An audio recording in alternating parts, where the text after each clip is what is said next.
Tomorrow we celebrate the Immaculate Conception of the Blessed Virgin Mary, celebrating the conception of Mary in the womb of her mother, St. Anne. When the angel Gabriel appeared to Mary, he referred to her as full of grace.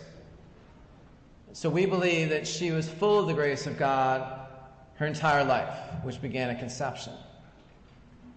God chose her and created her to be that perfect vessel through whom his Son would come into the world.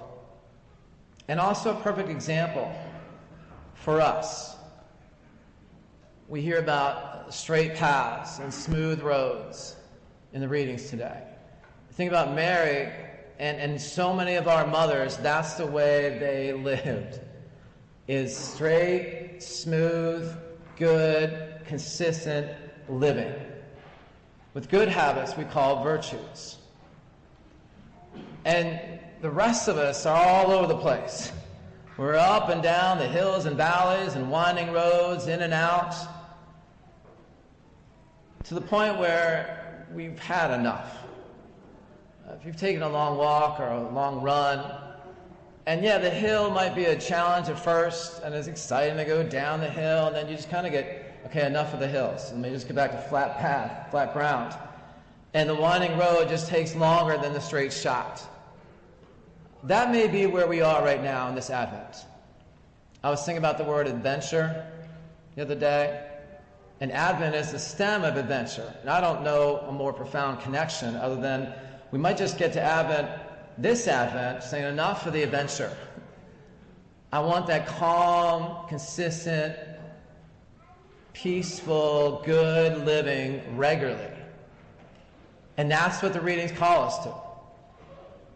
It talks about lowering the mountains. The first reading, the lofty mountain be made low, and the hills to be filled. So we have these lofty mountains in our lives that, like a long run or walk up and down, it takes a toll. These mountains that we hope are made low, these mountains of sin and vice, bad habits, enough already. And for the valleys of virtue to be filled. So it's nice, straight, kind of flat living. That's called the virtues. Now every sin is caused by and based in pride. And it tips us off when it refers to the lofty mountain. The lofty view we have of ourselves. That should be made low. And that's really going to help with all the other mountains. If with God's help, and especially through confession, that pride can be lowered. If it leads to sin, then there's other sins that are not being committed from our pride. I'll give you a couple of examples. First, if we have a bad habit with lying.